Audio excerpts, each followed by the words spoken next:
என்னைக்காவது மைண்டுக்கே ரிலாக்ஸா ஒரு ஃபுட்டு சாப்பிடணும். அதுவும் சாப்பிட்ட உடனே நமக்கு தூக்கம் வந்துடணும் அப்படின்னு நினைச்சீங்கன்னா, நம்ம வீட்டு ஸ்பெஷலான இந்த பொங்கலும் கத்திரிக்காய் சாம்பாரும் ட்ரை பண்ணி பாருங்க.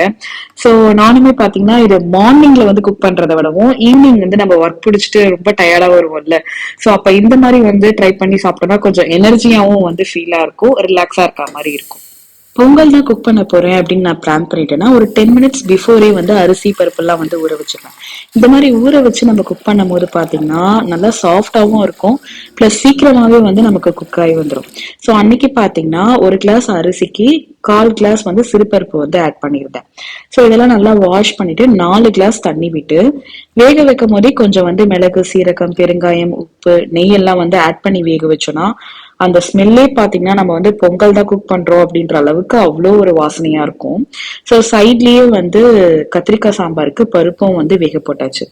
இப்ப இந்த கத்திரிக்காவை வாஷ் பண்ணி பொடியா நறுக்கி எடுத்துக்க போறோம். இப்ப பருப்புல பாத்தீங்கன்னா மஞ்சள், பெருங்காயம், சீரகம், வெங்காயம், தக்காளி, பச்சை மிளகாய், பூண்டெல்லாம் ஆட் பண்ணி பருப்பு விசில் வச்சு எடுத்துக்க போறோம். பருப்பு விசில் வர்றதுக்குள்ளேயே பொங்கலும் ரெடி ஆரம்பிச்சிருச்சு.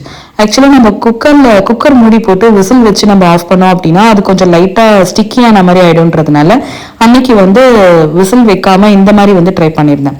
ஸோ பொங்கல் சூப்பரா இப்ப ரெடி ஆயிடுச்சு. இப்ப தாளிச்சிடலாம். நான் 2 ஸ்பூன் நெய் அப்படின்னா 1 ஸ்பூன் ஆயில் ஆட் பண்ணி மிக்ஸ் பண்ணியிருக்கேன்.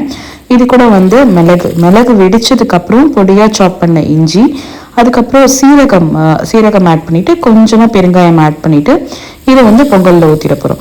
ஸோ இந்த பொங்கலோட அந்த ஃபிளேவரே பாத்தீங்கன்னா நம்ம ஊத்துற அந்த நெய்யிலையும் அந்த மிளகு, சீரகம், அந்த பெருங்காயம் ஃபிளேவர்ல தான் இருக்கும்.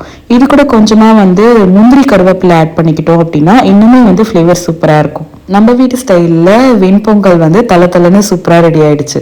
ஸோ இதுக்கான காம்பினேஷனான கத்திரிக்காய் சாம்பாருக்கு பருப்பு வெந்துட்டதுனால தேவையான அளவுக்கு அதுல தண்ணி ஊத்திட்டு இந்த சாம்பார் இப்ப நம்ம தாளிச்சுக்கலாம்.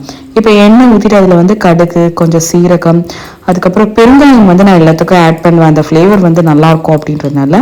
அப்புறம் காஞ்ச மிளகாய் கொஞ்சம் ஆட் பண்ணிட்டு பொடியா நறுக்கி வச்சிருந்த இந்த கத்திரிக்காவையும் இது கூட ஆட் பண்ணி லைட்டா கத்திரிக்காய் வதங்கினா போதும். கத்திரிக்காய் நம்ம பொடியா நறுக்கி ஆட் பண்ணியிருக்கோம் அப்படின்றதுனால இது வதங்கும் போதே நமக்கு ஹாஃப் குக் ஆயிடும்.